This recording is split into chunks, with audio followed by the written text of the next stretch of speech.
Hi, I'm Bob Ethington. And I'm Nick Nicholas. And this is From Akron and Beyond.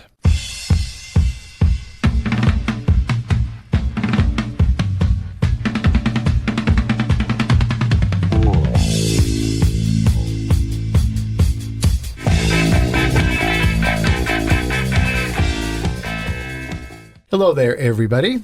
Hi there, Nick. Bob, hi. We have a special show today.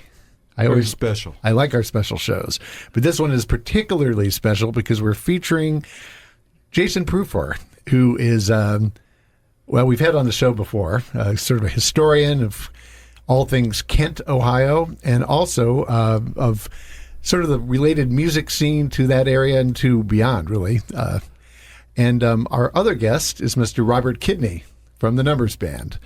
And hi there, Bob. Hey. And we're here to talk about something that has been over a decade in the making. Yes. Yeah. And we just can't wait to see this thing and witness it in person. And it's coming up very soon. And so what we're talking about is a new definitive documentary on the Numbers Band. And Jason is the director of this the film. filmmaker. And so let's just, first of all, give us the title of the film again. It's called Out of Obscurity into Oblivion. All right. And then it's a film about the Numbers Band.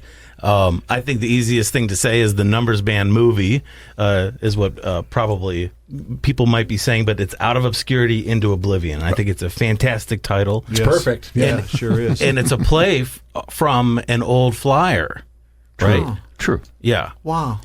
Yes, I was wickedly beaten by the band for using that term. Obscurity and Oblivion. Well, okay. Now, first of all, as most of our listeners are aware, the Numbers Band are a fixture in this area. They're one of the most important, most interesting, most innovative bands that's come out original as well. That's true. That's come out of Northeast Ohio, and their music has spread throughout the world. They're really a treasure, and so it's such a great thing to have a documentary about these guys, because I think that a lot of times people take this band a little bit for granted because they've been around for so long. Yeah, how many years? Well, I believe 55 is the number? 56. 56. Moving into 57. Okay, wow. 57. I mean, that's a heck of a journey. Yes, it is. Hines. I'm sorry, Bob? Hines. Yeah, right. That's right. So let's begin at the beginning. Not of the band, because we've talked about the Numbers Band on the show before. So I want to kind of hone in on the making of this film, Sure. because it's been such a labor of love for you, Jason. Yes. So tell us about the very beginning of it, when the idea came to you. Well, I was, around 2006, I started having different people were telling me, you really got to check out the Numbers Band at the Outpost. Okay. I mean, I've always been aware of the Numbers Band, but in 2006, I had different people saying, man, these guys are playing some seriously smoking shows like right now, 2006 style at that, in town. And I kept hearing about it. And then finally I decided to go. Actually, at the same time, a buddy of mine said, you got to hear their album, Jimmy Bell's Still in Town. Okay. And he gave me a copy of it, and I would listen to it while I was going on my walks, and I couldn't stop listening to it. So I was listening to it over and over and over and over again. It's only 38 minutes, but I probably listened to it like 100 times. And so then I went to one of the shows looking for Jimmy Bell, or you're not looking for Jimmy Bell, but like wondering because I knew that it was recorded in 1975. But Right. if I go see them in 2008, 2009, am I going to encounter Sure. the same kind of thing? And so I went, and it was different, but I was equally as blown away.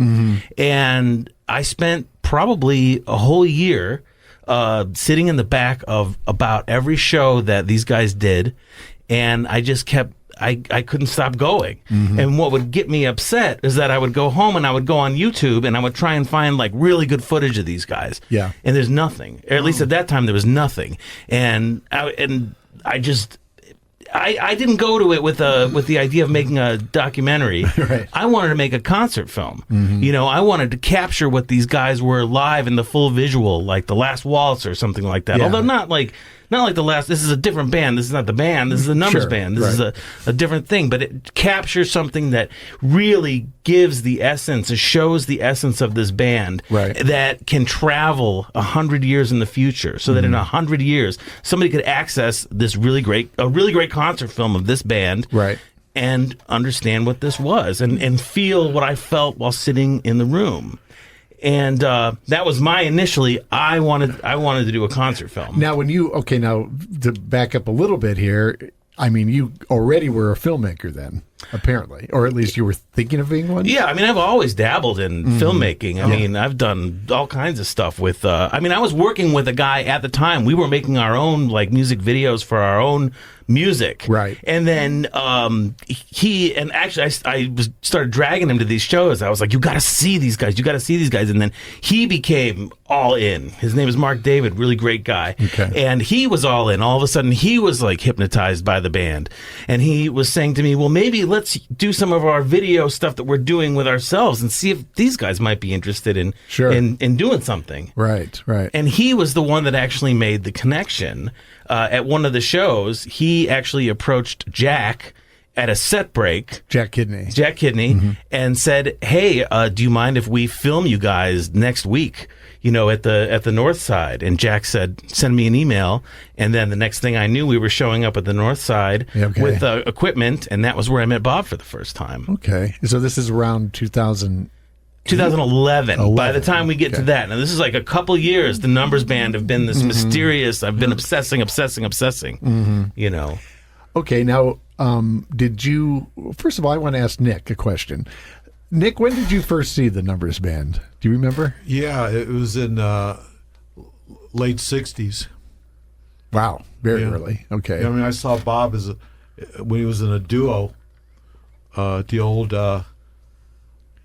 bank. No, I can't think of the name of the club. On Johnson Street. The Birth. The Birth. Yeah. Okay. That's how far back I go with Bob. But then, that was pre-Numbers Band. Yeah, that's before I had a driver's license. Okay. And then probably a couple years, 2 or 3 years later, at the Cove in Kent. All the time, man. Right. So, Jason, you are taken by this band, yes, and becomes almost, dare I say, kind of an obsession to make this. Oh, that would absolutely. Okay, so we're friends here. We're friends, and so let's talk about the potential challenges of filming this documentary from the very beginning. Like, for instance, was the band in from the word go? Well, so I approached after we filmed at the North Side. Bob invited me over to his house, and this is when I said I want to do a concert film, and Bob said, "You say, I said I wanted to do a documentary." Yeah, I don't recall, but that doesn't sound too far off. Yeah, I don't always remember what I say. And with that, I just remember thinking, I'll do anything. Sure, let's do it. If we can't do a concert film, let's do a documentary. Right. And in the end, really, what you're going to see next Saturday night is kind of where we've met in the middle. So it's a lot of performance and a lot of, I make you kind of feel the band. Right. More than there's a lot of historical elements in this film, but I really make you feel what the Numbers Band experience is. Were you able to find some older footage that you could put in with? Tons. Oh, beautiful. But that's a 15-year journey. Remember, we were going to show this thing in 2020, and it got canceled because of COVID. Right. And we have acquired footage since then that has been inserted into the movie. Right. All kinds of stuff. So, footage going back to, I think the earliest... 60s, maybe? 72 is the earliest, I think, footage of the band in the film. Yeah. And it's 16 millimeter footage shot at the Cove. I mean, it's incredible stuff. Oh, we were talking about that on the show with you. That somebody had it that you didn't know it existed. It was from another state. Yeah, somebody was, I think he was in California. Yeah, and he said, first he offered me he said that he had recorded the band somewhere in the early 70s, and he offered up the reels, and I said, yeah. And he sent over the recordings, and then Bob and I were listening to them, trying to figure out what the lineup was. And then about 6 months later, and we couldn't figure it out. Because usually we're really good about it, because you'll say, oh, I hear 2 guitar players here, and there's 3 horn players, so that means it has to be this lineup. But we could not figure out what this lineup was. I remember that. Yeah, yes. on the recording, we were having a really hard time. And then 6 months later, the guy says, oh, I shot some 16 millimeter footage that night. Do you want it? And I said, yeah, are you kidding me? Why didn't you tell me this in the first place? Now, you've been working on this for years, and so I'm kind of curious in collating and collecting the various audio and video clips specifically that you were able to find. Was it difficult at first? Did it get easier? You know, what I'm thinking here is that in the world of YouTube now, everything gets thrown up online, you know, but when you started this, really wasn't quite the case, right? Right, it wasn't quite the case, but I had my antenna was everywhere. You know, if it shows up on YouTube, if I hear somebody saying they had some recording, or you know, somebody would approach me. I mean, the thing about the film is there's so much unreleased stuff in there. I mean, it's well over 2 hours, and most of it has never been seen. We filmed some stuff. You know, actually, I filmed tons of stuff. We did. We brought multiple cameras with multi-track audio to really caught the essence of the band performing in the last 15 years. Yeah, all kinds of archival stuff. It's really it's a big collage with that all kind of like it's like a cinema verite kind of thing. Sure. You know, it's like The Kids Are All Right. You ever see that Who film? Oh, sure, yeah. It's kind of like that, but little still, you know. Yeah. And some of the early footage you would have would probably would look kind of raw, to our eyes. Not, I mean, in a good way, right? I mean, just as an immediacy and a cool look. Yeah. And some of it's black and white, I'm guessing? No, it's most of it, everything is color. Really? Wow, okay. But when you get into like 16 millimeter from the early 70s and stuff, it's got, we scanned it at 4K. Gotcha. There's JB's footage that John Bond shot that nobody has seen. That's from 1978. Wow. All scanned in at 4K. I mean, beautiful colors. You know, the band just, raging, and the audience, people going crazy, all the styles of the time, too. Right. It's really cool stuff. So this is From Akron and Beyond. I'm Bob Ethington with Nick Nicholas, and we are talking with Jason Prufer and Robert Kidney about the upcoming documentary on the Numbers Band. We'll just call it the Numbers Band movie for the moment. So when you were first putting this together, now you are talking a lot about concert footage. I'm guessing there's interviews with the band members? Okay. Yeah. And one thing I wanted to get away from, although there is some of it in there, I wanted to get away from your sort of standard talking head thing, kind of thing, because it's really kind of overdone, and I don't think there's anything particularly interesting in watching somebody's mouth move. So I know exactly what you mean.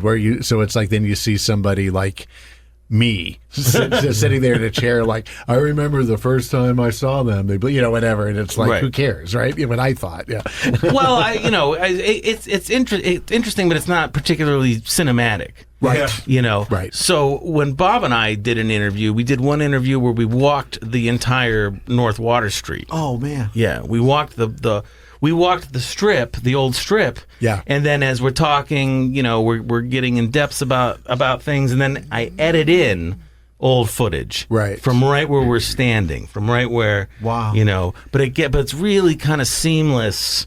It kind of weaves in and out. So it's got that kind of vibe to it. The other thing that we did not do was to interview a bunch of people that aren't related to the band, except in it.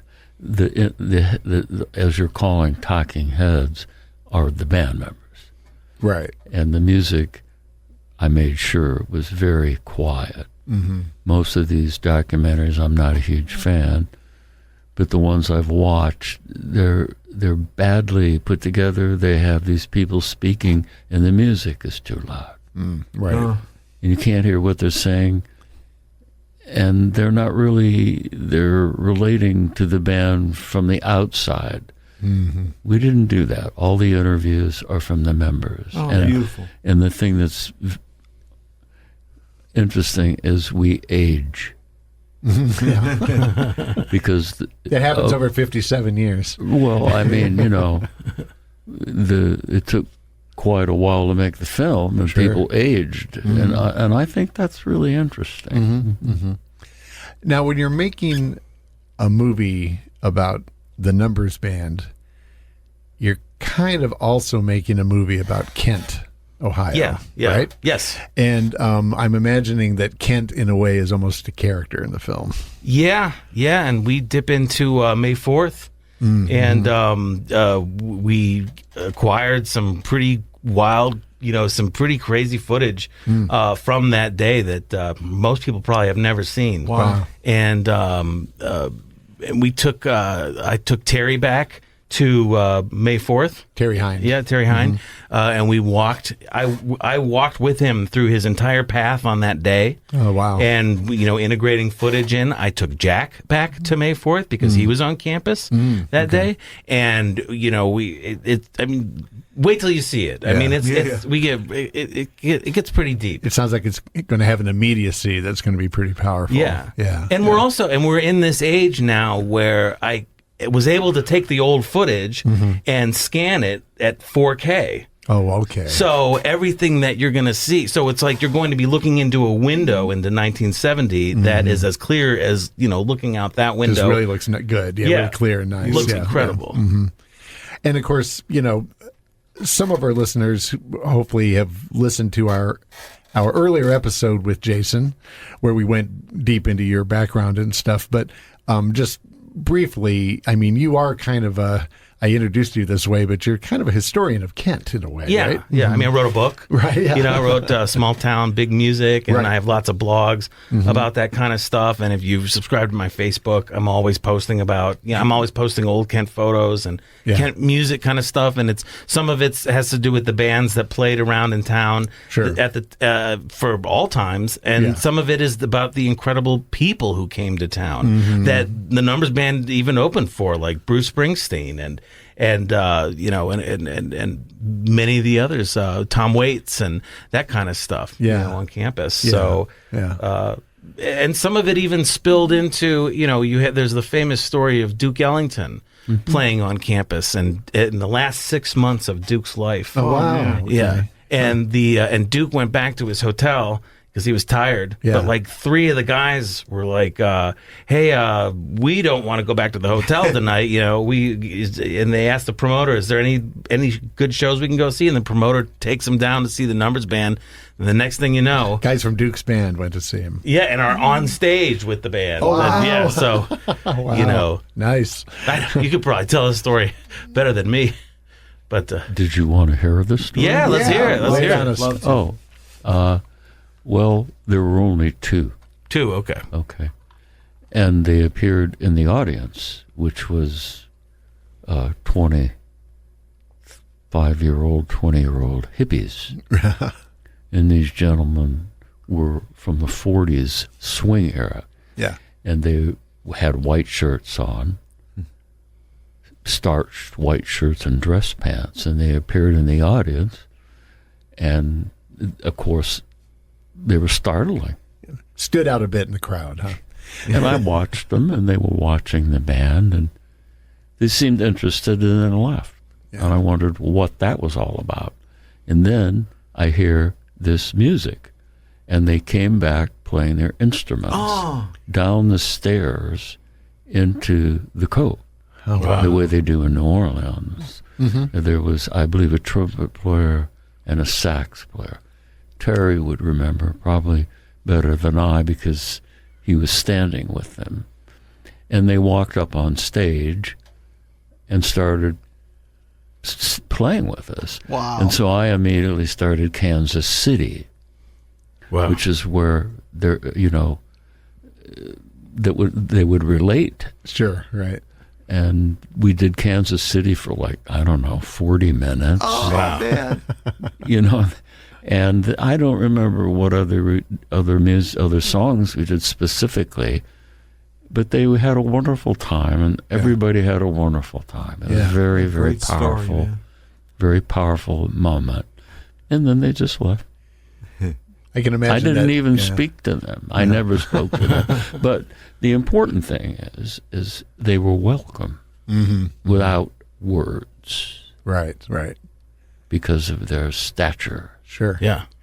It was evident. Yeah. I'm betting Terry Hind was in seventh heaven having guys from Duke Ellington up on stage with him. Well, Terry and Jack was there. I mean, we were all. It was that band, as I remember. Terry's just a jazz know. Yeah. Well, Terry at the time was the doorman.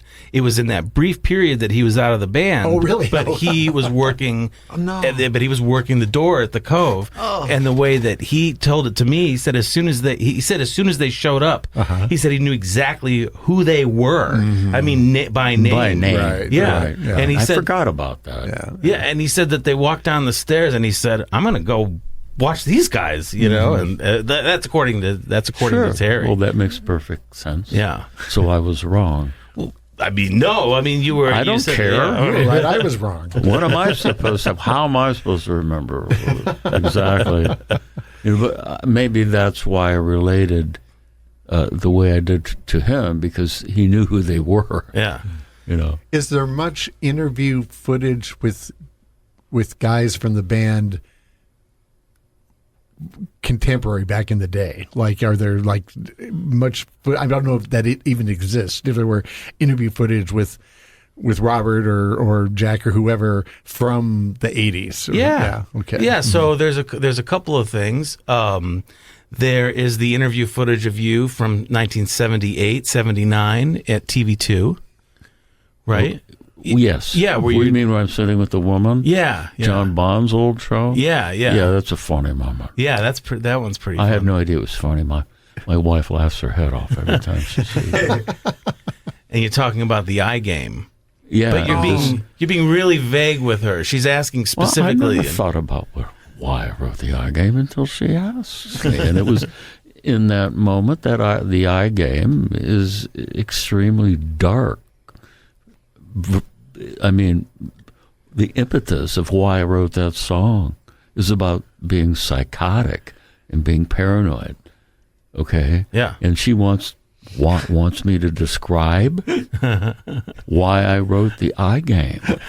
And I'd never even thought about making what the reason is public. Sure, right. Now I'm not psychotic and paranoid anymore, so it doesn't bother me. But at the moment, I'm like scrambling to try and define something. And it was, so I said to her, well, I'm not going to tell what happens. It's very funny. I'm not going to ruin the joke. So. Right. It was a very funny moment. It wasn't funny at the time. Right. But my songs are written about something. Yeah. They're not written for something. You know, the majority of my writing is about something that's either something that happened to me or something I have observed or something I feel is important. Right. I don't write songs to write songs. Sometimes I do.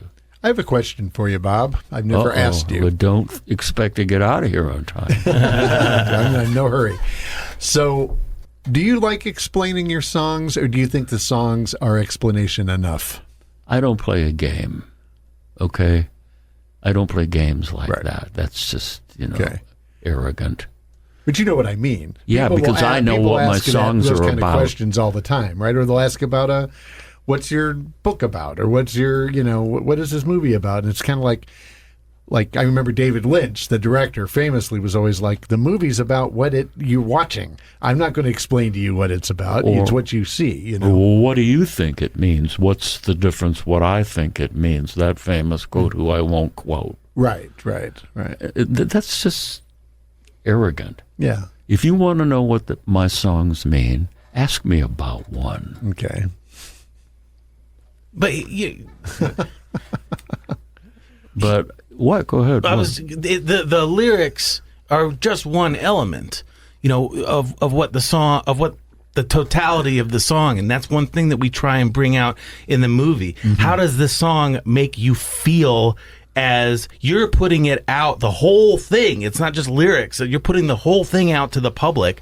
How does the public feel when they're taking it in? Right. When they get the bigness of the horn section and the rawness of the drums and the rawness of the humanity from Bob. Yeah. And that's what I tried to bring into this movie. Right. So that for all time, me sitting in the back of those clubs for a whole year, that can be experienced by everybody and accessed for like 100 years. So the lyrics are fantastic. I mean, but the Beatles aren't just about their lyrics, even though the lyrics are great. I mean, This is the same thing with Bob and his music, and it's not just the lyrics; it's the totality of the whole thing. Right. And you, as the listener or as the viewer, your experience taking it in. Right. That's really the whole. That's your own experience. And bringing your own experience means that you're going to have a certain reaction to that music that someone else might not have. It could be different. Right.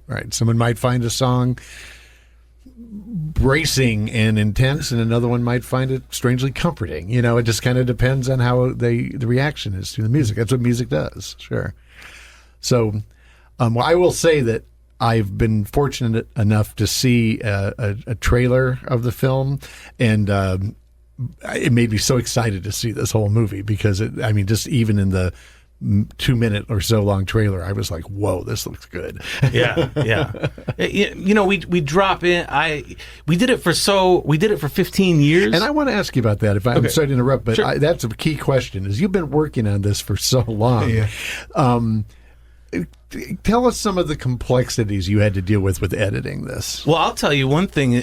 We shot incredible footage that's in the movie in 20. Actually, all the footage is awesome. But we did I wanted to do this thing where you captured like a whole night.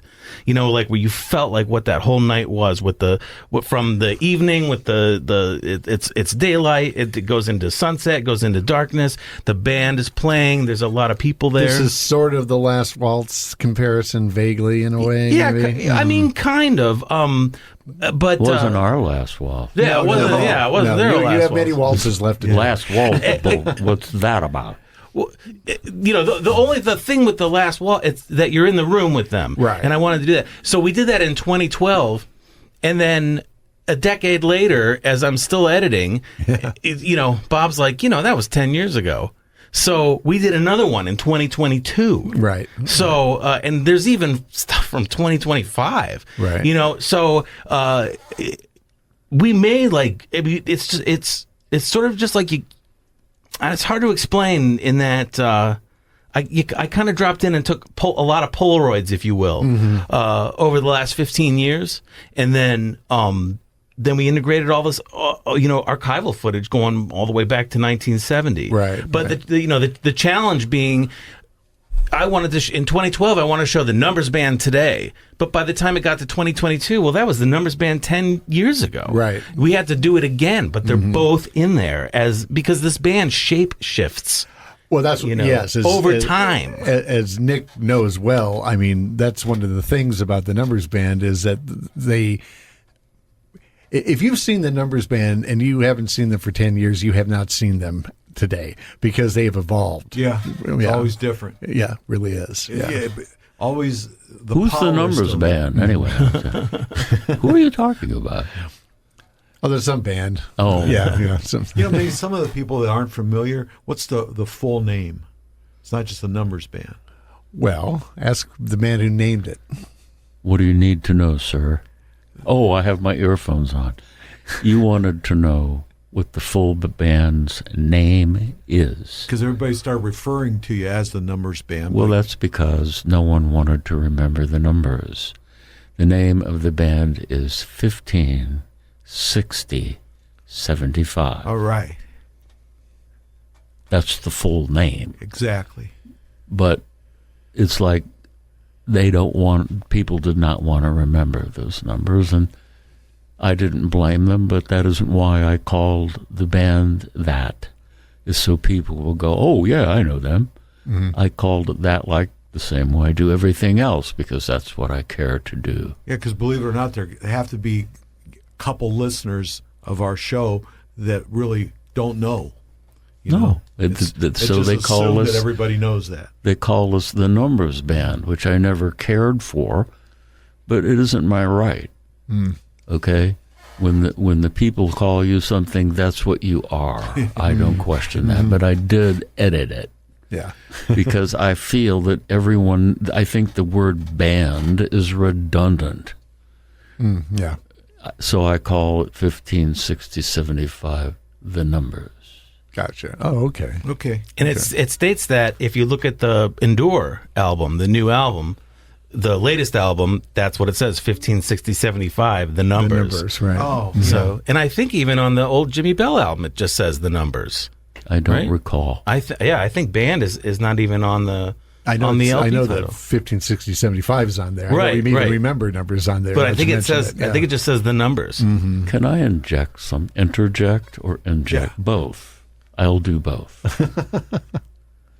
I think it's important for people to remember that Jason runs the Kent State University Library. That's what he does for a living. Okay? I have a band called 15, 60, 75. And I write, and I do visual art, and I'm retired. I have a life. I have a family. He has a life and a family. But we're not filmmakers. Yes, it took 15 years. We had other things to do. Yeah. I had a band to book Right. and material to, and there's other things going on. Sure. And I think that is part of the length. I'm writing a book. Yes. It's probably as old as the movie. Oh, but when you get in that book, I don't have an ending. The book will end, and we got to the end of the film. And it took a long time. Sure. Hours and hours of work. But we worked one day a week. And then he made time on top of everything else he did. Right. I don't know if anybody realizes this. No, running a library is kind of complex. Because you're dealing with the university, the system, the politics, the people, and, everything else. I mean, it's a job. Yeah, I know about libraries. Oh, I'm sorry. I didn't mean to. I didn't mean.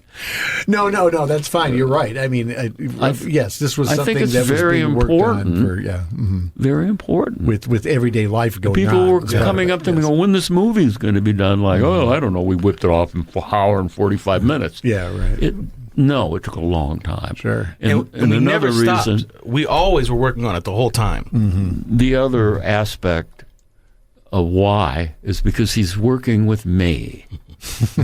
And that's always Why a it took so drag. It's a drag on whatever you do. I loved it. I had a ton of fun. It's still we're gonna make more movies. He doesn't realize it, but Couple of questions about the structure of the film. Is there a narrator to the film? no. Okay, so it's just the stories are being told as they're told. Yeah. And is it chronological or not really? Not really. No, except that it starts at the beginning, it ends at the end, and then in the middle it goes all over the place. Right. But I mean, in the beginning it's 1970, Well, and at the end it's 2025. making it chronological would be boring. Yeah. Yeah, I think if it was straight, yes. However, there are chronological statements made in the film Sure. that give it depth. And I think the most important thing is why we came to Kent. And we came to Kent because of the shootings. Okay. And I don't want to get into the details because this only is going to be our show. You informed me of that. We can talk as long as you want, Bob. Well, I just think, out of obscurity means that we came out of obscurity completely. Nobody knew this band. Nobody knew who we were. Right. We had been playing a short time. The shootings happened, and the town was emptying, Yes. and the music was leaving. The business was gone, and a lot of people were frightened. Okay, and there was a battle of the bands because the house band was leaving. They were hitting the road, as they say. Yeah. But there was another reason they were hitting the road. And we were playing to no one in some club, and these two characters came walking up and said, would you like to be in a battle of the bands? They had been listening to the band. And it's going to be blah, blah, blah at the Cove in Kent on blah, blah, blah, blah. So we showed up, and there were 7 bands, 6, 7 bands, and they were all battling for the house position. This was a battle of the bands. You didn't get a guitar with your name on it, and you didn't get invited to the next contest in, North Carolina Right. No, this was an actual, true battle of the bands. And it was based on the owner and the 2 characters that came up listening to the audience respond. Oh. And when we took the stage, they were waiting to hear what we played. I didn't know that. Yeah. The other bands were playing cover material and things like that. We weren't doing that. We were doing what I wanted to do. Right. And I was asked to take over a band from the guys. Hey, Gary Hawk, you probably saw us play together. Exactly. And so I don't want to get too involved in this, but that's essentially what happened. Yeah. And that's where we started. We came to the street, we took the club, and stayed. Yeah. And, everybody else came and went, and the musicians came and went.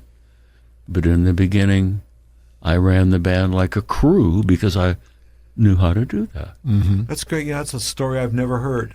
What's that? I've never heard that story. The Battle of the Band story. That's great. The main thing that I think I remembered in recent years was that there was a lot of caustic problems within members, and they didn't like me because of the way I did things. But I didn't want to go back to pouring concrete, laying blacktop, doing construction work. That's what was waiting for me. Right. If the band had failed, that's the only choice I had, or find another factory job. Or Yeah. I'm uneducated, and here was an opportunity that was like laid on me, and I'm going, no one's going to take this. Whatever I have to offer, along with these gentlemen who work so hard, we are giving them something that's ambiguous to me. And I, over the years, have decided it was just we were primal. Yeah. Yeah. And that's what they wanted. Oh, wow. They wanted that primal energy. Right. Right. So in the blues is a vehicle, because it in itself, in its origin, is primal. Right. So that's why I'm still here. Bob, we should mention too that once again, there should be some people are listening that have never heard this, the show, but we have a 2-parter about the history of the Numbers Band, right? Yes. And then we have a special from their 55th, promoting the 55th anniversary show. And we also had an episode with Jason Prufer where we talked about him. And that's all now on the streaming services, besides being on the 91.3's website, besides that. Yes, so right, exactly. Listeners can go back for more info if they care to, just by going to wherever you get your podcast, Spotify or Google or Amazon or wherever you get them. So I want to get back to the movie here, though, for a couple minutes before we Can I finish what I was saying? Oh, I'm sorry. I didn't. No, you don't Nick have to interrupted apologize. you, not me. No, I didn't feel interrupted. It's complicated. Yeah. Okay. But the point I was trying to make is in the beginning of the film, you see a photograph of me and the band I had in 1970. Okay? And there is a text that explains, just for a moment, that says that we played here in 1970 and people still return to hear our music. Right. Their music. Yes, right. And then you see, and a road comes out of me, in my eyes, or whatever the hell he did. And that road takes you to Kent. And that's the way the film begins. The actual film begins on the street. Right. In actual time. Right. But then we begin to make the film happen. Sure. Yeah. You know. Yeah. And that's the way it begins. So that's chronological, like what you were talking about. Yeah. And that's about it. Yeah. Well, I think what we're gathering from here about your film, Jason, is that it's a film that is about a specific place in a specific time with a specific group of very creative people that become totally entwined with that time and place, right? Yeah. And it's also very cinematic. It's very musical, you know. So it's a lot of things. It's kind of hard to explain. It's kind of like trying to explain the band's music. You know, that's a good point because because they are hard to explain to people. Yeah, but it takes you on. The film takes you on the Numbers Band's ride, and that's a 55, 56 year ride. Yeah, and in a way that has never been put out there. So it's you know it's an experience. That's what it is. It's kind of hard to explain. You really got to see it. Well, you mentioned the kids are all right. Yeah, and I mean I think that's one of the great rock documentaries. Yeah, and it gives me a vague idea of what we might be expecting from this. Right, because that movie makes you feel the Who. You really don't really get a lot of there's like historic elements in there, but at the end you felt you felt Roger Daltrey screaming, you felt Townsend's guitar, you felt these people, these human beings. Right. You know, I'm not sure I learned a lot about them, the Who, from that movie, except that I felt like they were more part of me after I saw it. Right. Wow. So the effect of the band comes through, and that's what you're aiming with with your film. Yeah. It's Out of Obscurity and Into Oblivion. Correct. Yes. That's a great title. Yeah. And the premiere of this film is going to be in Cleveland at the Cedar Lee Theatre. Yes. And that is on Saturday, June 6th. Yes. Am I correct? And that will be at 7 o'clock? 7 p.m. Yeah. I will be there. I urge everyone listening to go, but there will be other showings. I'm sure you'll have a showing in Kent at some point, right? Yeah. Nothing's booked yet. Right now, we just have this one. But, you know, I didn't make a movie for it to only be shown once. I can tell you that. Yeah. So, Well, it's cool that you're doing it at the Cedar Lee. That's a historic, beautiful theater, so that'll be fun. But boy, I mean, people are going to want to watch this movie, and more people that can be there that night. Yeah. So you're definitely going to have an audience for it. That's for sure. I think it's important to mention, if they're curious, you put that trailer up. it's about to go. It's about to go up. By the time this airs, it'll be up. If the people that are listening are interested, you can see that trailer that you saw on our website. On the Facebook page. The Facebook page. I'm sorry, on the social media. Yeah, it'll be on social media. I'm sorry, I don't know the terms. I just write English. Yeah. There's lots of full songs. I don't know about lots of, but there's like 4 or 5 full songs. More than that. Very close.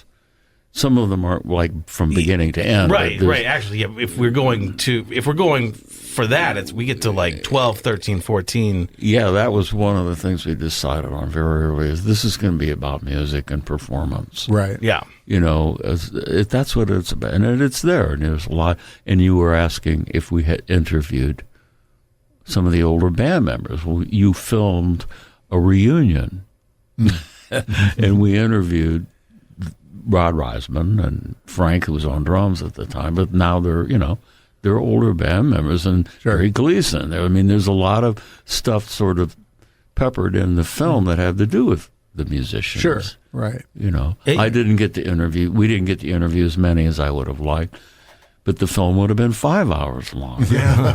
Right. Which wouldn't have bothered me, but I mean, I enjoy it. The earliest footage that we shot was in 2011, and that's when the band was transitioning between Frank on drums and Clint. So Frank would do the whole show, but then Clint would come up for 1 or 2 songs, and then the next show it would be.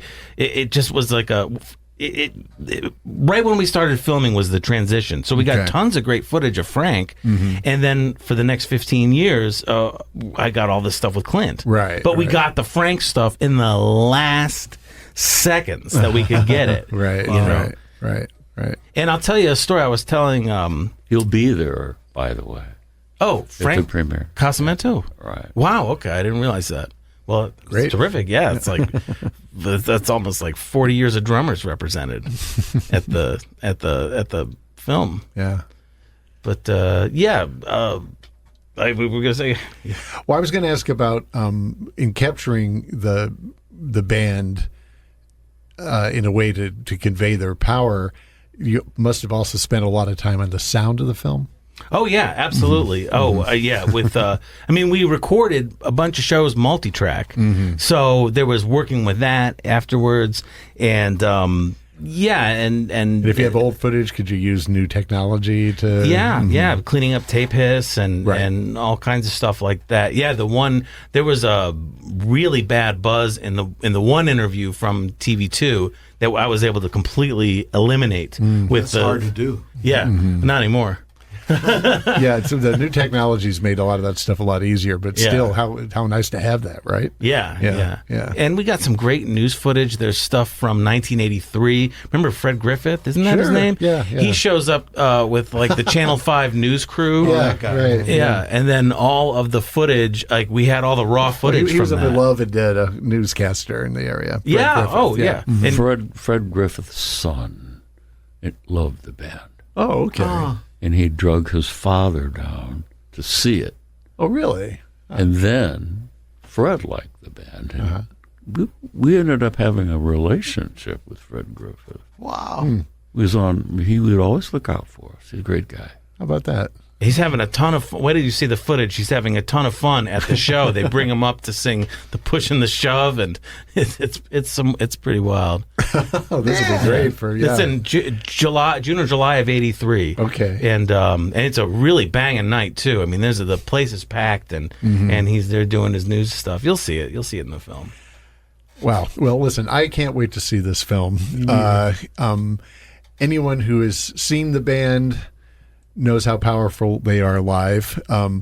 This is probably the next best thing, and it'll be a chance for people to see it in a beautiful theater at the Cedar Lee. And you must be very happy to finally have this movie done. Yeah. All the years you've been working on it. Yeah. Although I'm ready to keep. I'm ready to go for another 5 more years. Were you ready for the sequel already? Yeah. Again, I would suggest that people look at the trailer.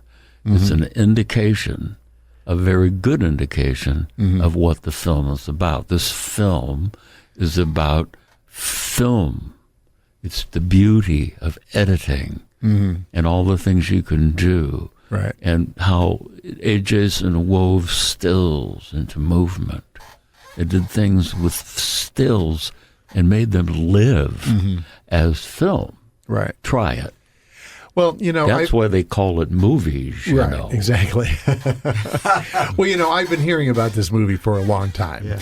And I was fortunate to get to see a cut of the trailer. And, I'll just be 100% frank. I'm like, well, okay, we'll see what this is. And after I was done watching the trailer, I was like, I can't wait to see this movie. It looks so good. The whole movie is like that. It moves at that pace. Yeah, that's what 15 years of editing. Yeah, and does. so it should be a phenomenal experience. So, wow, I want to. Yes, Bob. It's so frustrating. I mean, something that is good takes time. Mm-hmm. Yeah. You know what I mean? Sure. If you want a cake, go to the bakery. If you want to make a cake, you could be all day. this movie took a long time to make because of what it is. Yeah. Right. Because of how complex it is, and how interwoven and thoughtful and hard work. Thoughtful is the right word. It wasn't something, hey man, we better do a documentary, maybe we'll win a Grammy. It's not about that. It's about what the film could be, and we found out by discovery, by failure. Right. So It sorry. sounds like your description of the film is a good description of the music that you guys have made all these years. A lot of work, a lot of time, and a lot of sweat, but a lot of, just power and great moments. So, Well, yeah.